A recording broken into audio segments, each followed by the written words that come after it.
revolutions because digital revolution has ushered in an age of digital discovery and digital renaissance.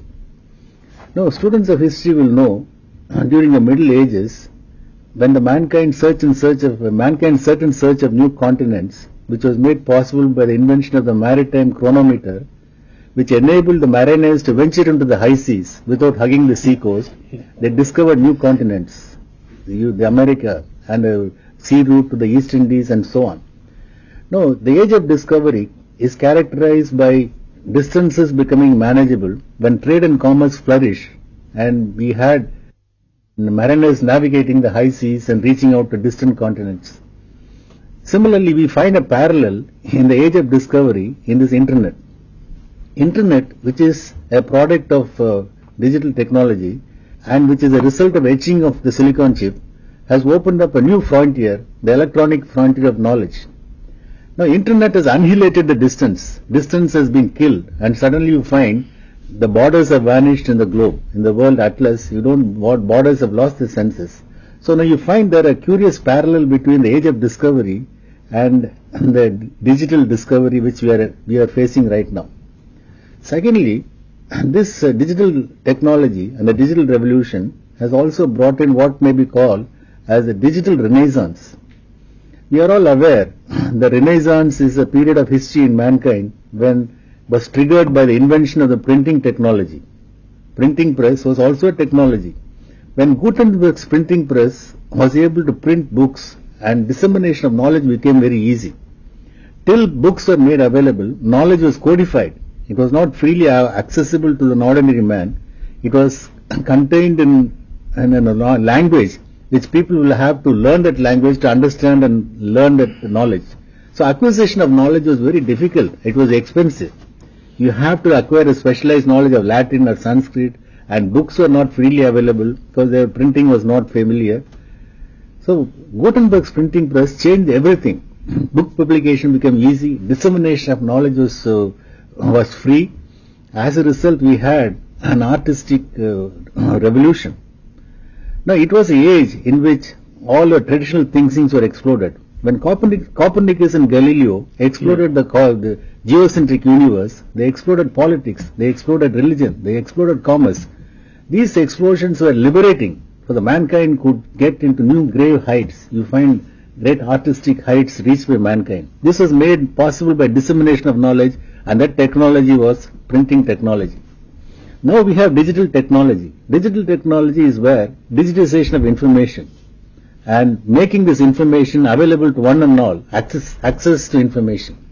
When access to information becomes easy and free, knowledge explodes. Now we have the concept of a universal library, a digital library with universal access, like the libraries of Alexandria, where you have so many books which were burnt by the great fire in during the Egypt.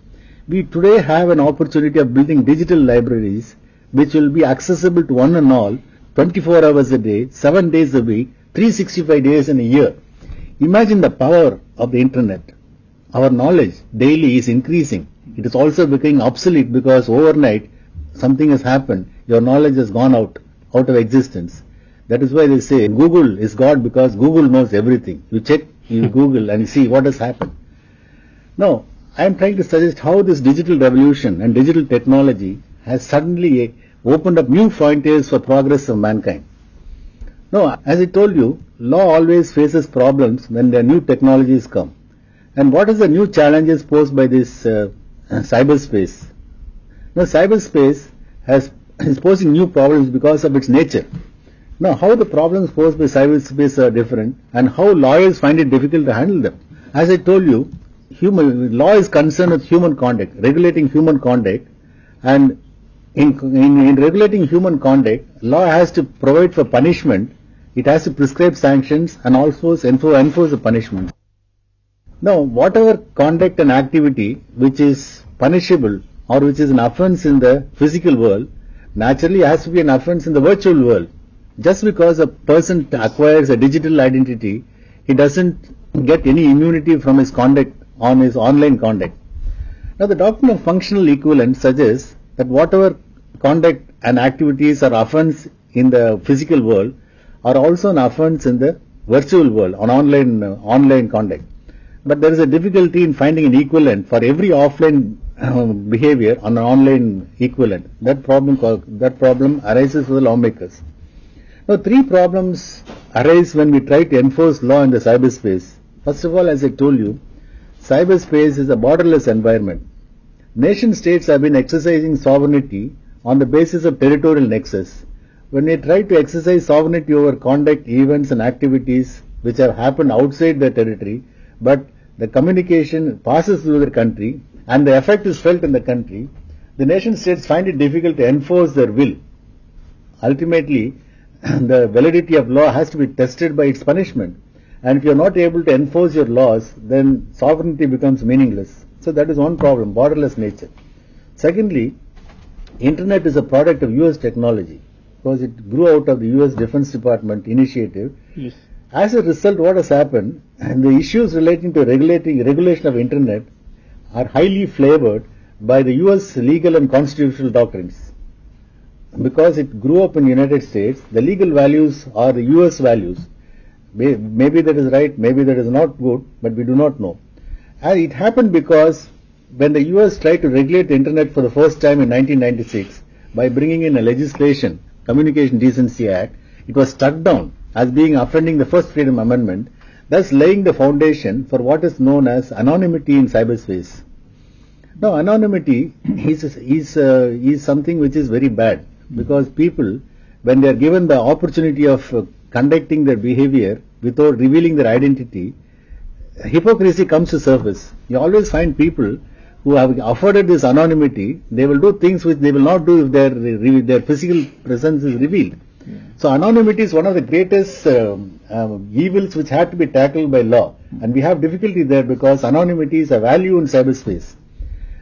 Anonymous remailers are available, and the cyberspace is so structured, open architecture, I can do anything without revealing my personality. So this is another problem. Then thirdly, the nature of information itself causes a lot of problem. The physical world, we are talking about possession and ownership. When we talk of possession and ownership, we are talking about control over a physical thing. Information is intangible. That is a raw material of knowledge economy.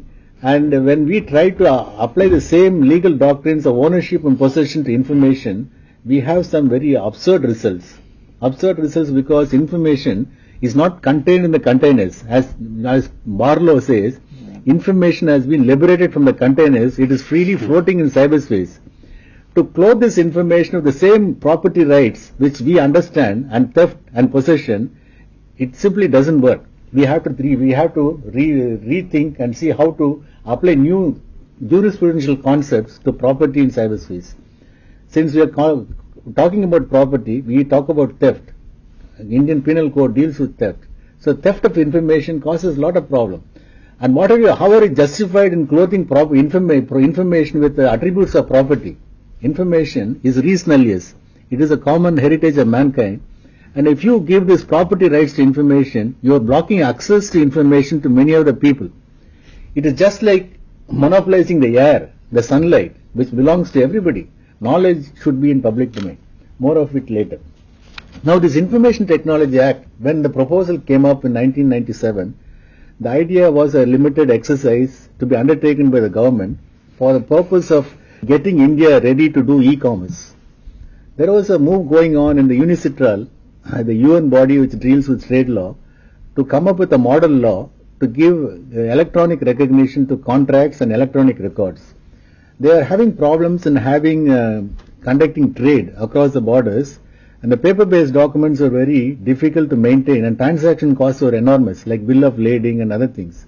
So they came up with an idea of having an electronic data interchange model, where documents can be interchanged electronically and goods can be transported. It is mainly thought of a document to facilitate trade, maritime trade.